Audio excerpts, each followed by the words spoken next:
20 dias. Foi muito bom estar com vocês ali no Caíra. Foi muito bom.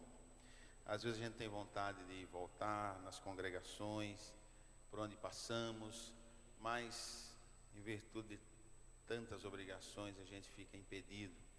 Mas sempre que vejo os irmãos, fico muito feliz de saber que os irmãos também estão bem. Irmão Alex Torquato, que aqui está, Deus abençoe, viu?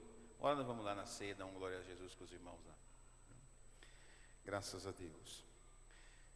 Meus irmãos, como é costume da igreja, já em todas as terças-feiras, tem sempre alguém aqui ministrando uma palavra para os nossos corações. E hoje aprove a Deus estarmos aqui para falar com os amados irmãos.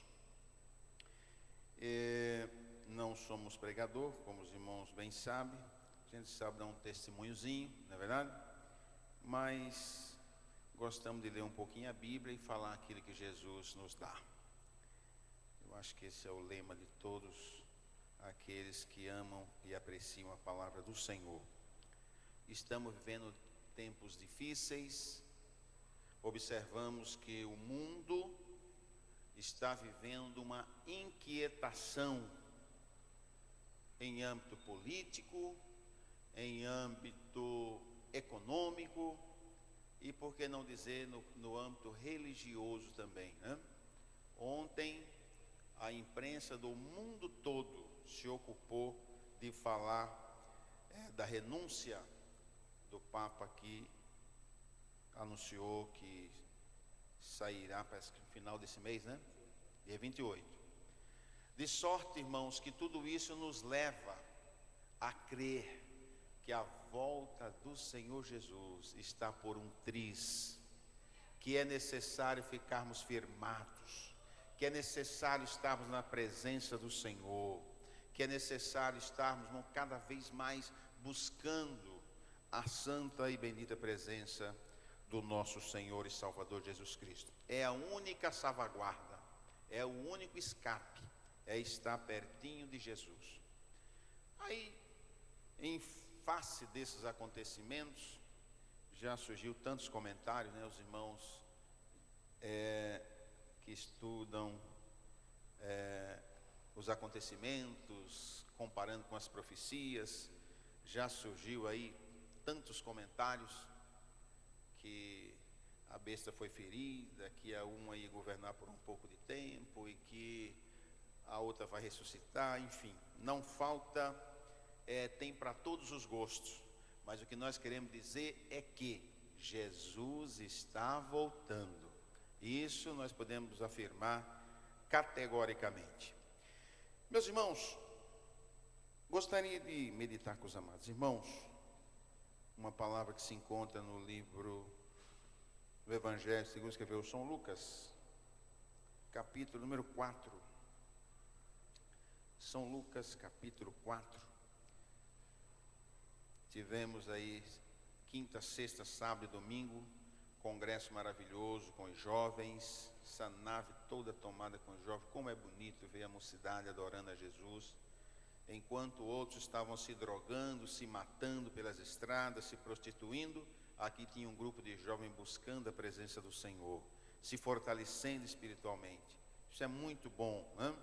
E nós, obreiros, estávamos lá embaixo aprendendo a como melhor servir ao Rei dos Reis, né?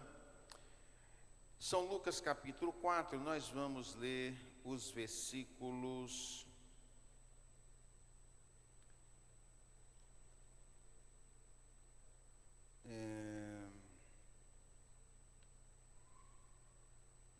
vamos ler o versículo 14 a seguir, né? Onde lemos assim: Então, pela virtude do Espírito, voltou Jesus para a Galiléia, e a sua fama correu por todas as terras em derredor, e ensinava nas suas sinagogas, e por todos era louvado. E chegando a Nazaré, onde fora criado, entrou num dia de sábado, segundo o seu costume, na sinagoga, e levantou-se para ler. E foi-lhe dado o livro do profeta Isaías, e quando abriu o livro, achou o lugar em que estava escrito: o Espírito do Senhor é sobre mim, pois me ungiu para evangelizar os pobres, enviou-me a curar os quebrantados de coração, a apregoar a liberdade aos cativos e a dar vista aos cegos, a pôr em liberdade os oprimidos, a anunciar o ano aceitável do Senhor. E cerrando o livro e tornando a dá-lo ao ministro, assentou-se, e os olhos de todos na sinagoga estavam fitos nele. Então começou a dizer-lhe: hoje se cumpriu esta escritura em vossos ouvidos.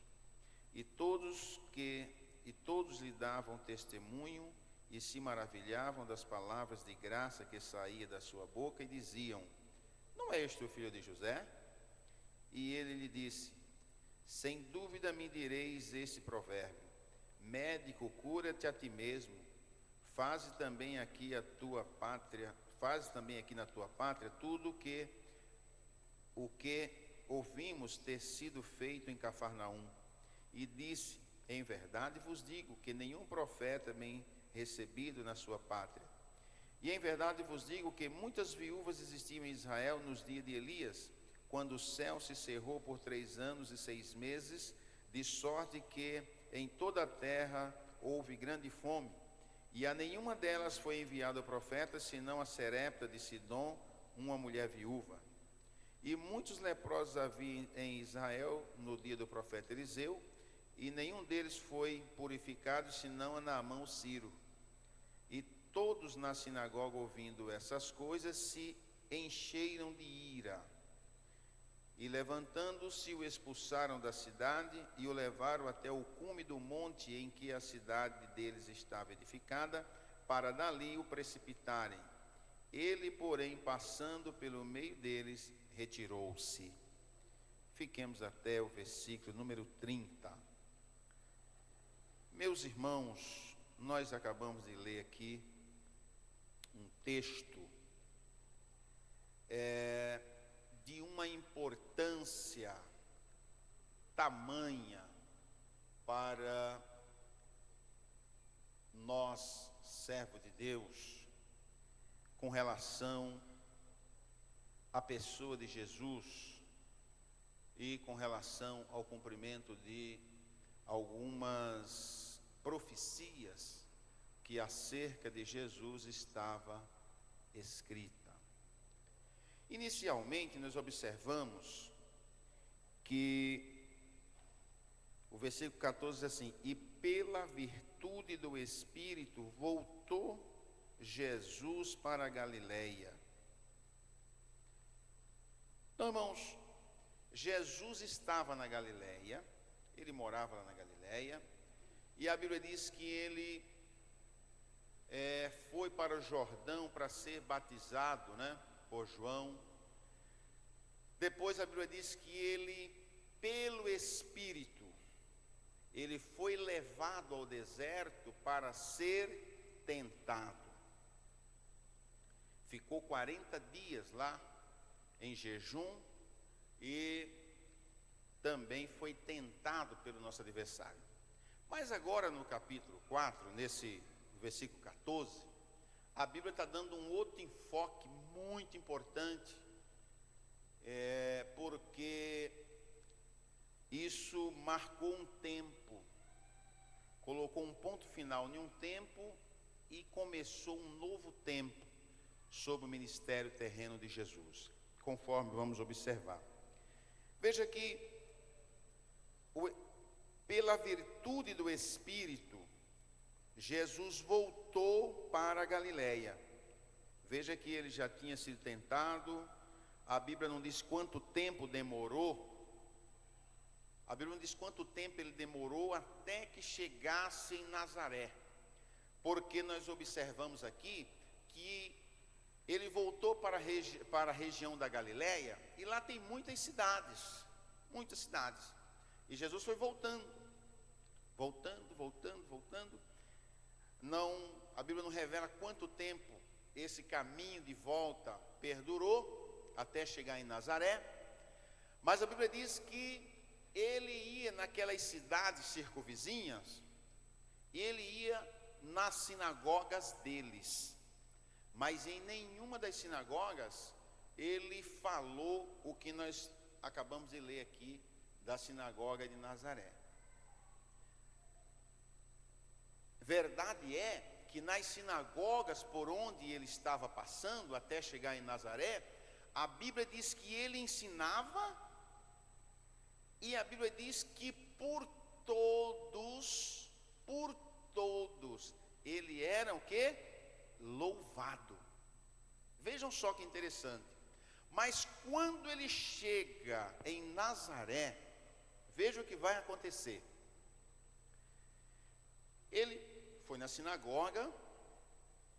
Lá na sinagoga tem,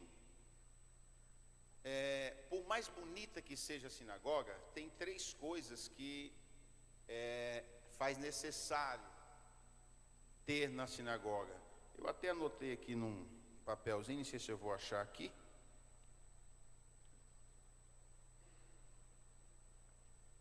Para os irmãos terem uma ideia. Que está aqui no lembretezinho que eu, são 3 coisas. Então é a arca, na arca eles chamam de sacrário da Torá, ali na arca, onde está guardado os 5 livros, né, de Moisés, o Pentateuco, fica ali guardado. Também tem um outro negócio muito interessante lá, que eles chamam, como se fosse o púlpito, né, eles chamam de bimá. É o local onde a pessoa se posiciona para falar. Nós lembramos que quando estudamos Neemias, uma escola dominical que tivemos aí para trás, ele improvisou, colocou um estrado, né? Ele colocou um negócio de madeira e subiu para falar. Então era o lugar aonde a pessoa se colocava para falar com o público. E tinha também os assentos, né? Os assentos, que também era uma coisa muito interessante, onde ficavam os anciãos. E lá onde estavam aqueles assentos, tinha uma cadeira, que eles chamam de a cadeira de Moisés, né? Nós tivemos o privilégio de sentar numa lá em Israel, né, pastor Jonas? E uma cadeira lá, nós fomos visitar uma sinagoga que estava em ruínas, mas lá estava a cadeira que é chamada a cadeira de Moisés. Essa cadeira ninguém podia sentar nela. Inclusive Jesus, lá no capítulo 12 de São Mateus, me falha a memória agora, acho que é o versículo 1 e 2, lá Jesus falou dessa cadeira lá, em São Mateus. Poderíamos até dar uma lida lá. Olha o que Jesus disse sobre essa cadeira lá. Salvo engano é 12, 1 e 2. Vamos ver se é mesmo.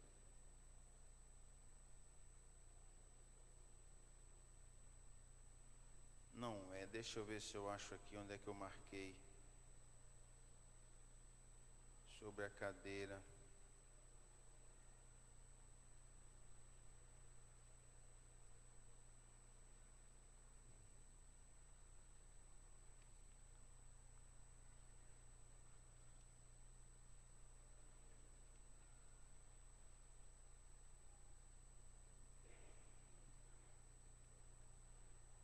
Um versículo que Jesus fala que na cadeira de Moisés estão sentando lá escriba, fariseus. Bom, não me ocorre aqui agora, eu vi em casa, mas é 23, Mateus 23, 1 e 2. Lá Jesus fala dessa cadeira.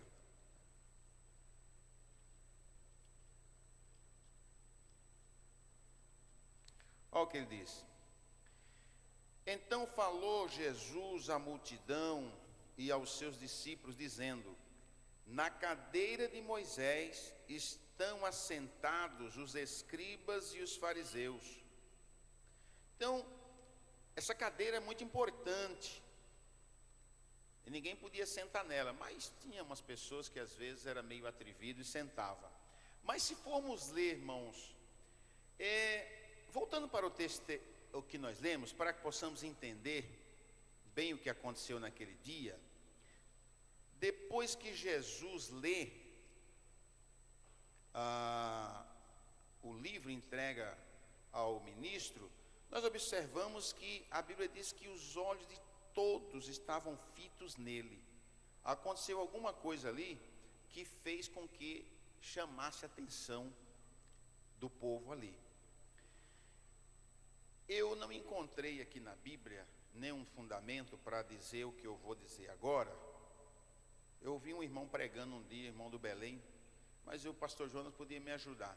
Segundo esse irmão, pastor, que Jesus sentou naquela cadeira depois que leu o livro.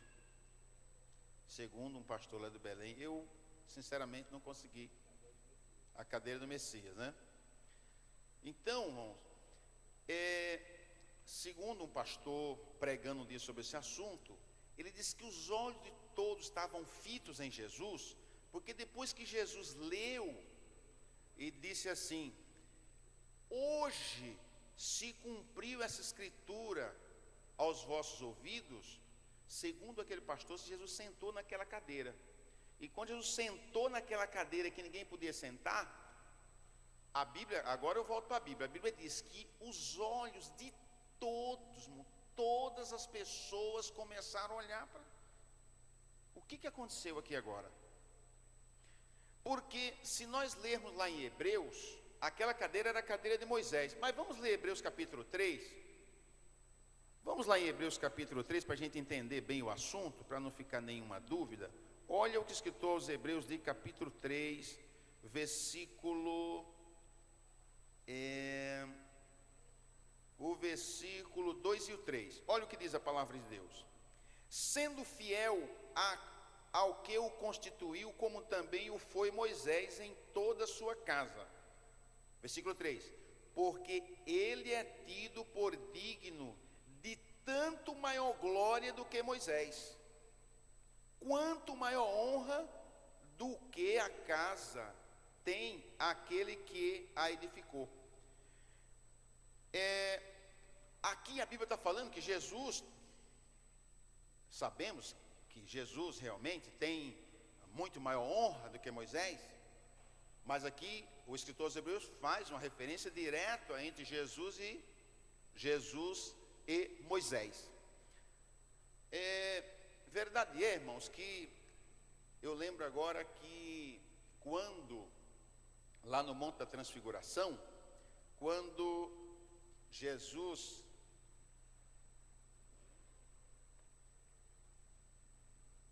por força de expressão, vamos dizer assim, Jesus abriu um pouquinho a cortina do céu, abriu um pouquinho. Ele chamou alguns dos seus discípulos para estar com ele lá no Monte da Transfiguração, e chamou Pedro, Tiago e João.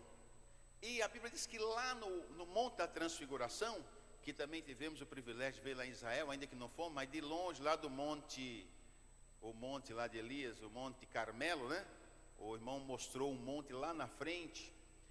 Então, irmãos, lá naquele monte, quando Jesus estava lá com os 3 discípulos, a Bíblia diz que lá apareceram quem? Moisés e Elias, né?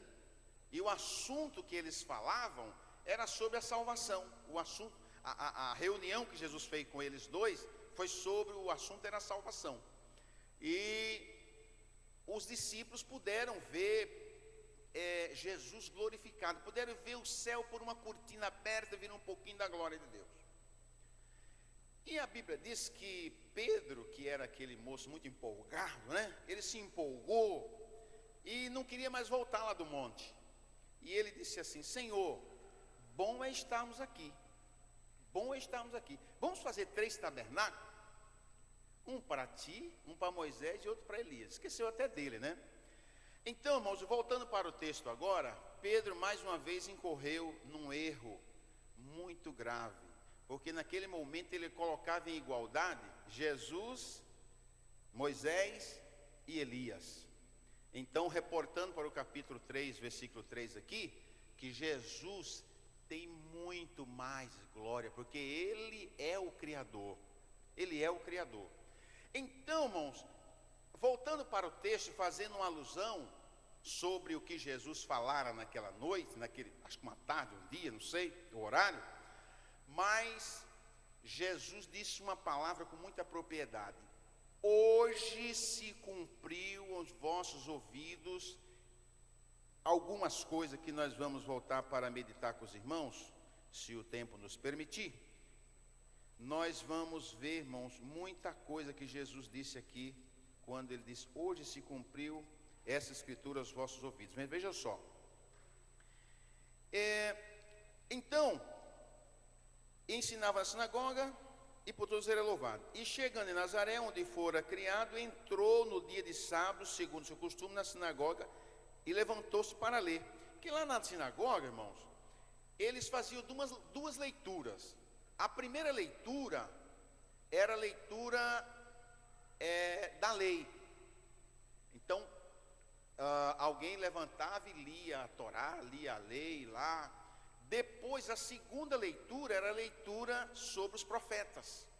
E sobre essa leitura, Jesus foi convidado pelo ministro que estava ali presidindo aquela reunião.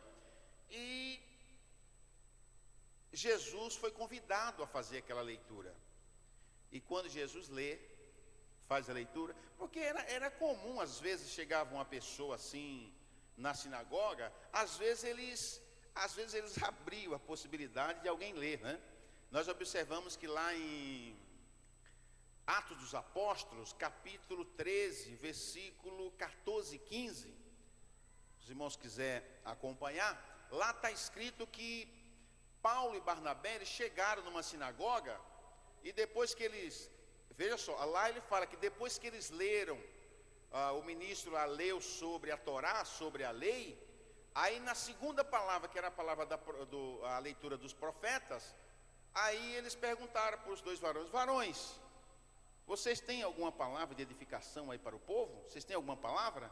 E aí a Bíblia diz que Paulo tomou a palavra e varões, e começou a falar muita coisa interessante. Então, é só para pontuar para os irmãos que nessa leitura eles faziam primeiro a leitura da Torá e depois uma leitura sobre os profetas, que é onde Jesus então fez a leitura e fez esses comentários que nós acabamos de ler aqui. E foi-lhe dado, o livro do profeta Isaías, e quando abriu o livro, achou o lugar que estava escrito: o Espírito do Senhor é sobre mim, pois me ungiu para evangelizar os pobres e enviou-me a curar os quebrantados de coração, a pregoar liberdade aos cativos, dar vista ao cego, pôr em liberdade os oprimidos e anunciar o ano aceitável do Senhor. Então, encerrando o livro, tornou a dar para o ministro e assentou-se. E os olhos de todos na sinagoga estavam fitos nele.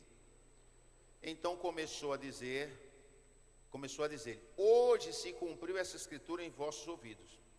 E todos se maravilhavam, irmão? Dava testemunho e etc, etc.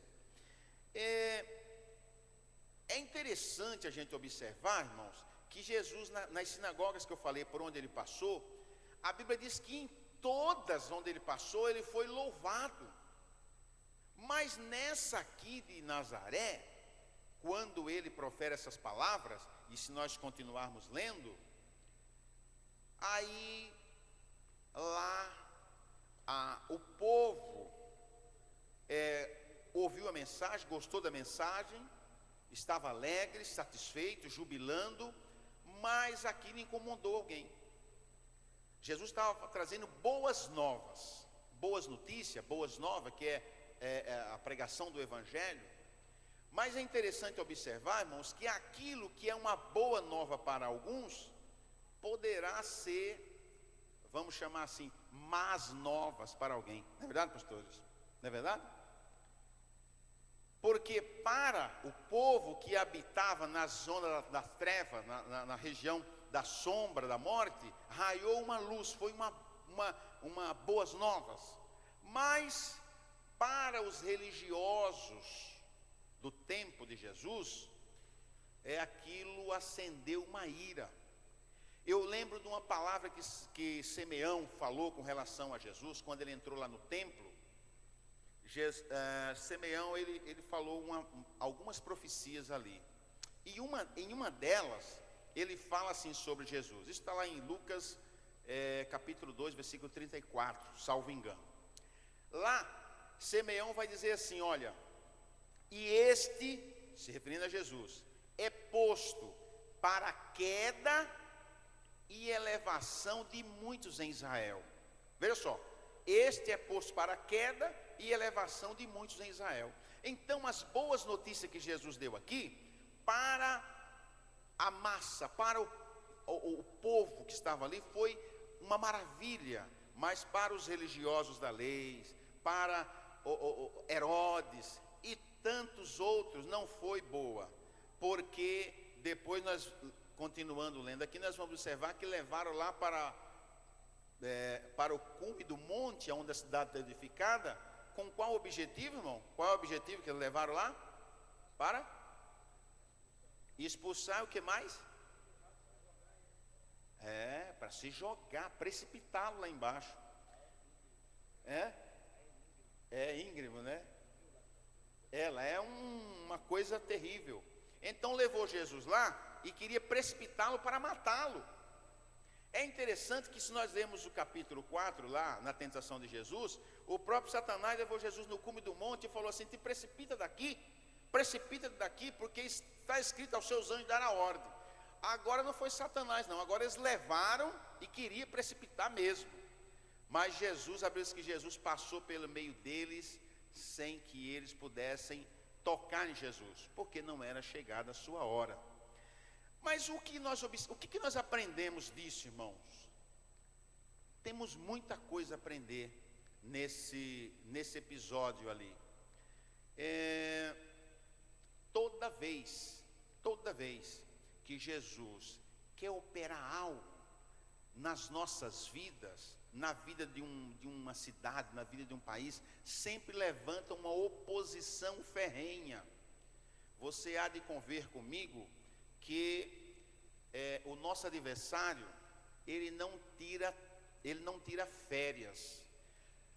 Quando Jesus, a última palavra que Jesus falou com Satanás na tentação, que ele saiu de onde Jesus estava, a Bíblia diz, meu Chiquinho, que Satanás se retirou de Jesus por quanto tempo, irmãos? Por algum tempo. Ele não tira férias, irmãos. Ele está sempre procurando instigar. Ele tenta de um jeito, ele tenta do outro. Mas o que nós podemos dizer com toda certeza, irmãos, é que o nosso Jesus também está conosco 24 horas por dia para nos guardar. Essa é a nossa vitória, não é verdade? Então, irmãos, eu esqueci de dizer para os irmãos, enquanto eu estava falando da sinagoga, que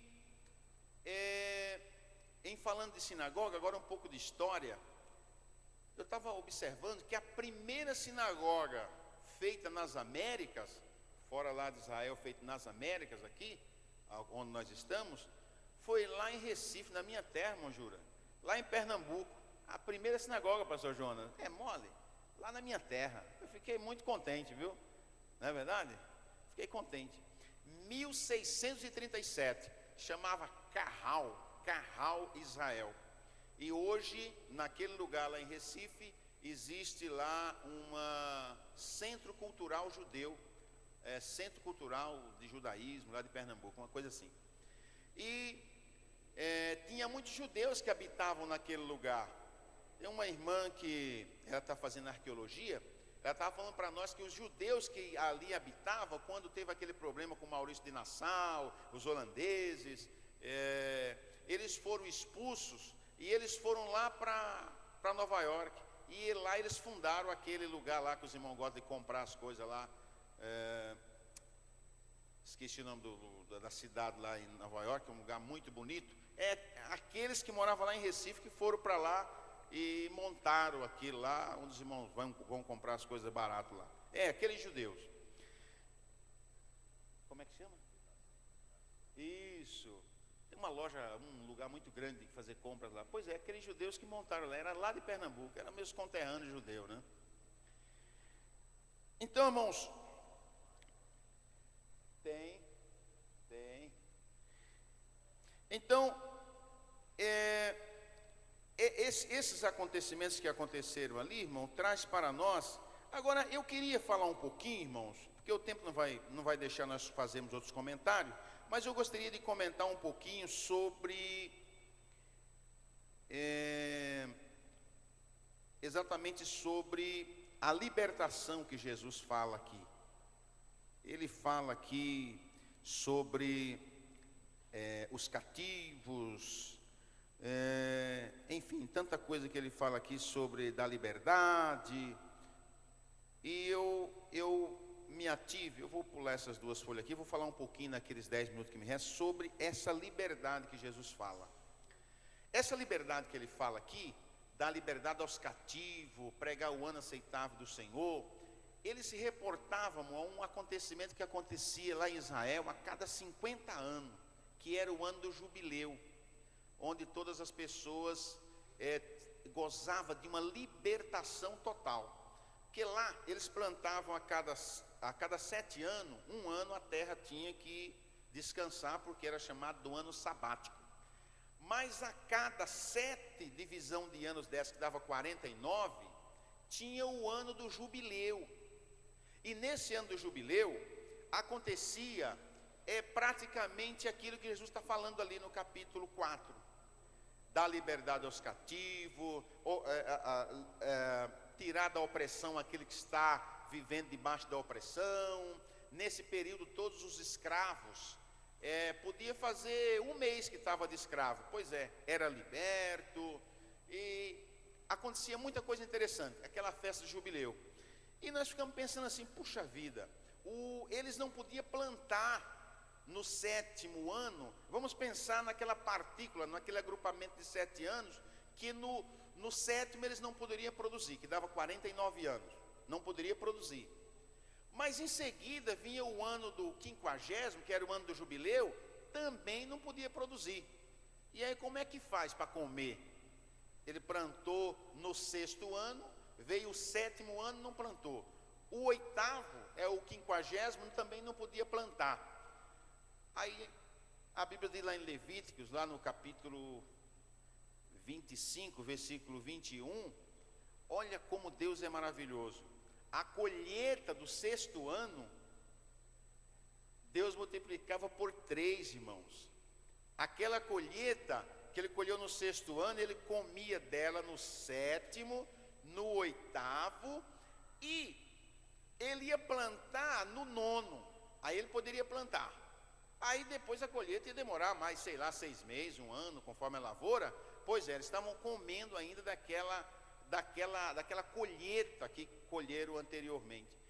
Irmãos, eu vejo essas coisas na Bíblia, eu fico tão maravilhado, irmão. Jesus, quando um dia ele falou que não, para nós não ficarmos preocupados com o que há de vestir, o que há de comer, porque falou, olha, vocês não estão vendo os lírios do vale, como eles são bonitos, são lindos. Nem mesmo Salomão, na sua glória, não se vestiu tão bonito como eles. Se Deus cuida assim dele, não vai também cuidar de vocês? Eu fico pensando, irmãos, 3 anos sem plantar, e Deus multiplicando, não deixando faltar nada. Que coisa maravilhosa. É como nós observamos lá, quando o povo de Israel saiu lá do Egito, a Bíblia diz que o sapato deles não estragou. Irmãos, 40 anos andando lá no deserto. Um menino que saiu lá garotinho assim, com aquele sapato no pé, irmão. O menino cresceu, o sapato cresceu também no pé. Olha quanto milagre Deus fez. Quanto milagre Deus está fazendo até hoje nas nossas vidas, irmão. Temos motivo de sobra de estar aqui 24 horas agradecendo a Deus pelas muitas bênçãos que Ele tem derramado sobre as nossas vidas. No jubileu, o camarada que devia lá uma fortuna, chegava lá de jubileu, pastor João, o camarada, perdoado. Que bênção, hein? Eu acho que sempre aparece aqueles que é meio folgado, né? Acho que devia ter os folgados, porque onde está o homem é o homem, né? Mas verdade irmãos, que a bênção de Deus, A bênção de Deus nas nossas vidas é uma coisa maravilhosa. Naquele período, se o camarada devia, se o camarada tinha vendido uma terra porque ele estava numa situação muito difícil, então ele empenhorou, ele perdeu a terra, ou ele vendeu porque tinha que correr pagar uma dívida. Quando chegava no ano do jubileu, a terra era devolvida para ele. Olha que maravilha! E Jesus, lá no capítulo 4, ele fala, é o ano aceitável do Senhor, é o ano, irmão, da redenção completa. Ele veio para fazer uma obra completa nas nossas vidas, libertar, transformar, livrar. E quando falamos de libertação, irmãos, quanta coisa nós estamos vendo nos nossos dias, quanta coisa. Ainda ontem, lá na Roseira, estávamos na oração, porque é campanha de oração lá, cada ceia. Terminado o culto, nós fomos fazer uma visita para 2 moças, lá na Quarta Etapa. Até preciso pegar o endereço dela, passar para o irmão Torquato.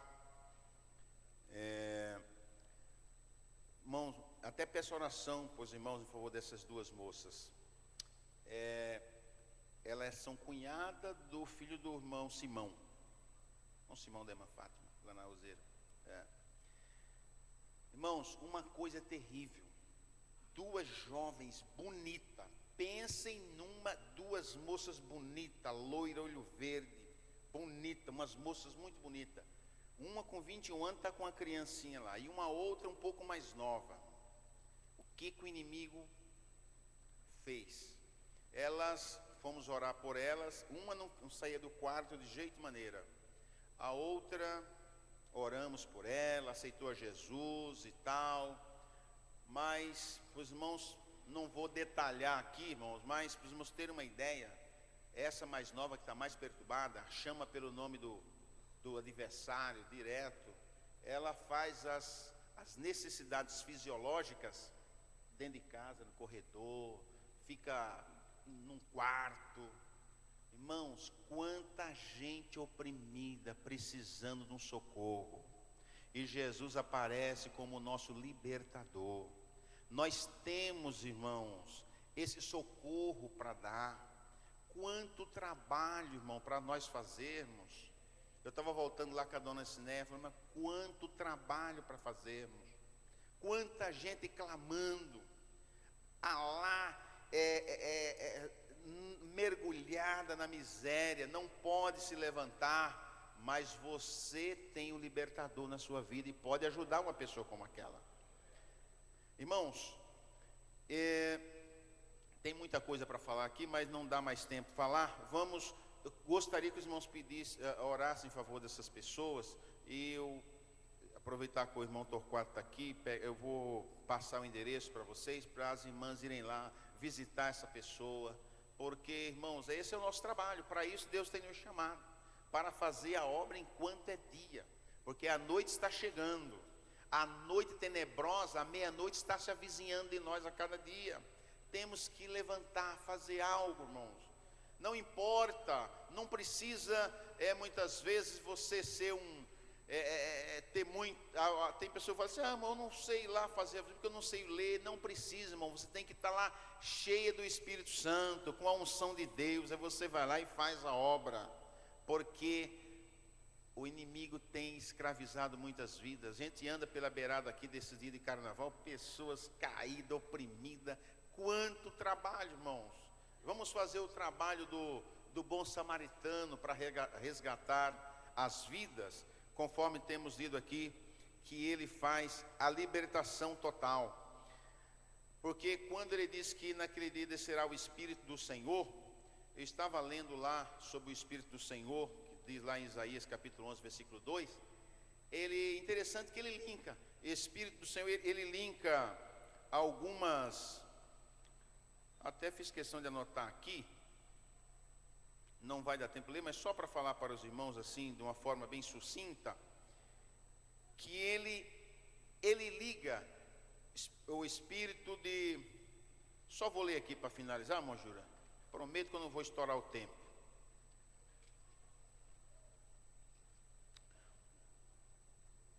Isaías capítulo 11, versículo 2, olha o que ele diz aqui, olha. e repousará sobre ele o Espírito do Senhor. Olha só, o Espírito de sabedoria e de inteligência. Depois, o Espírito de conselho e de fortaleza. E o Espírito de conhecimento e do temor do Senhor. Então, ele linka o Espírito de sabedoria e de inteligência. Depois, o Espírito de conselho e de fortaleza. E finalmente, o Espírito de conhecimento e do temor do Senhor. Porque não dá para ter conhecimento sem o temor do Senhor. Porque o salmista escreveu que o temor do Senhor é o princípio do quê? Da sabedoria. Então, sem ter o temor do Senhor, jamais alcançará a sabedoria. Então, irmãos, a Bíblia é um oceano. E Jesus é o nosso mestre por excelência, que tem muita coisa boa para nos dar. Está com as mãos cheias para nos dar.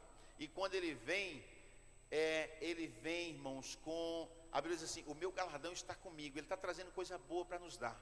E nós temos que nos apropriar desses elementos que ele está nos dando, que são as ferramentas para fazermos a obra dele enquanto é tempo.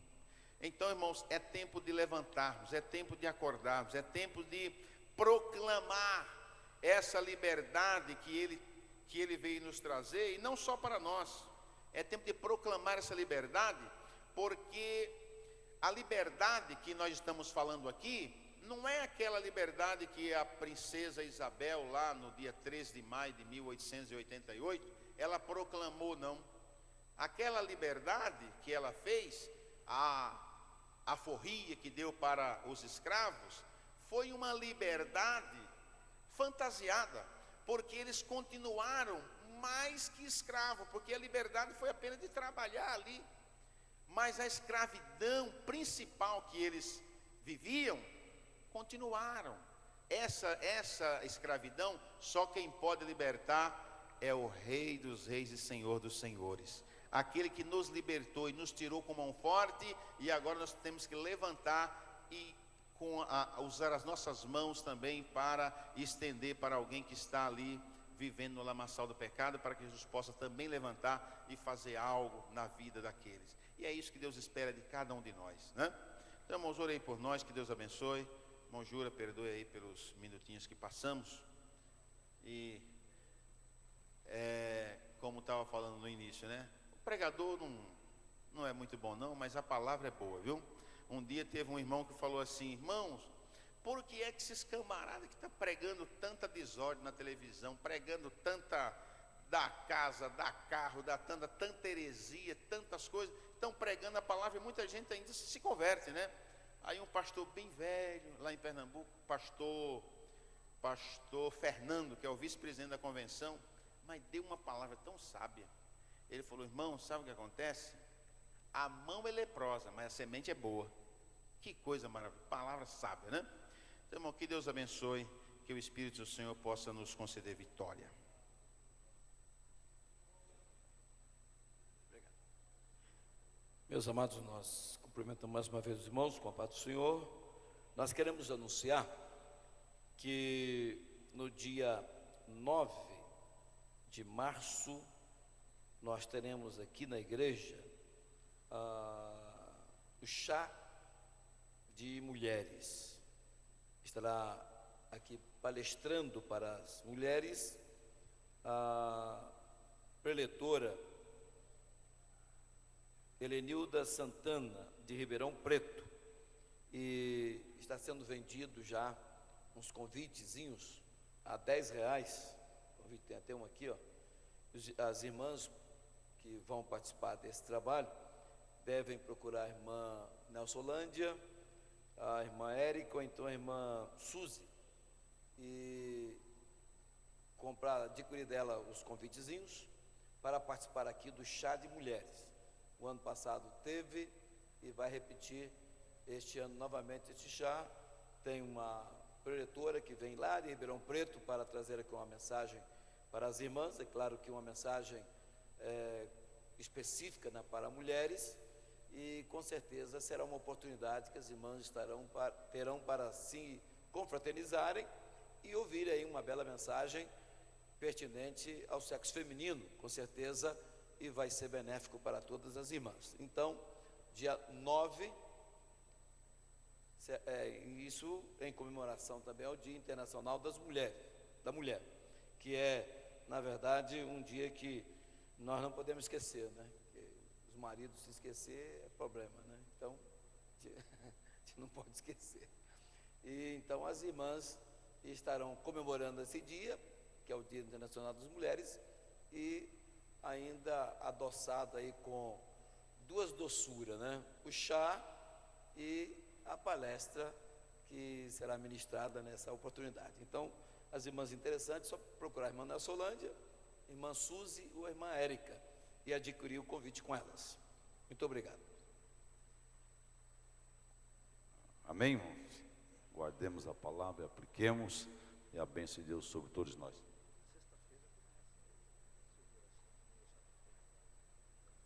Campo Belo, sexta-feira, começa a festividade de trabalho do ciclo de oração. Convite a todos os irmãos que puderem estar ali. E é tão bom cooperar, né? Quem visita é visitado. Quem coopera, recebe cooperação. Então, Deus aprova que possamos os irmãos estar cooperando ali. Amém? Acho que sexta-feira também é dia da vigília aqui, né? Terceira do mês, né? A grande vigília aqui. Quinta-feira aqui tem a grande noite da vitória, com a participação do coral da Uma Decli, conforme anunciado no domingo. E domingo pela manhã nossa escola e culto, acho que de missões no próximo domingo. Ficamos de pé, convido aqui o irmão Zé Vieira para orar ao Senhor. Estamos agradecendo, orando também pelo pastor Levi, que está cuidando um pouco da sua saúde e precisa também das nossas orações.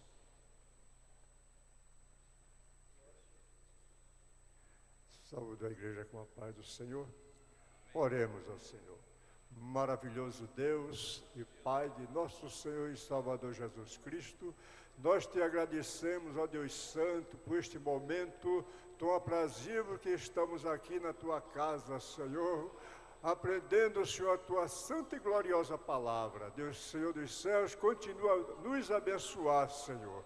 Continua com as tuas mãos estendidas a abençoar os teus servos, Senhor. Pai Santo, eu te rogo as tuas bênçãos encarecidamente, em nome de Jesus, teu amado Filho, que vive e que reina para sempre. Amém. Estenda vossas mãos.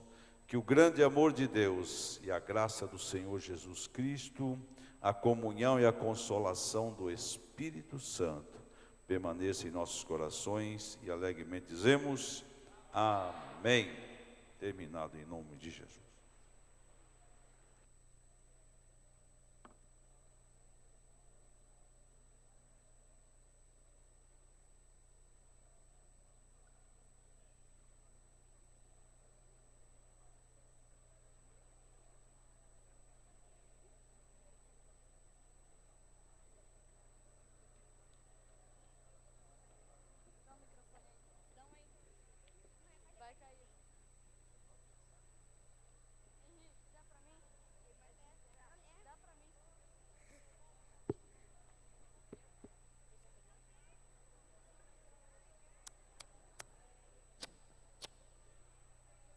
Som.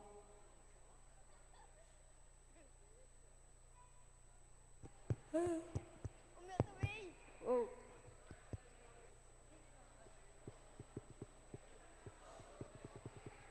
O meu também tá pegando. A paz do Senhor, meu querido, meu amado.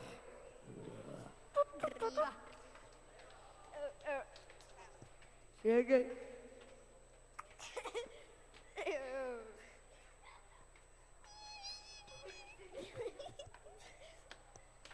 Nico, Nico.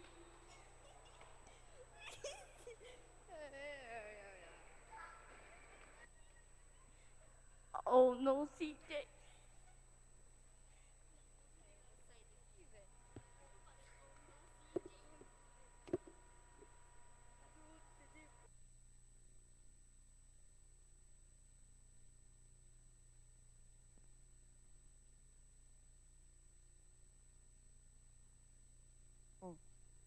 Som.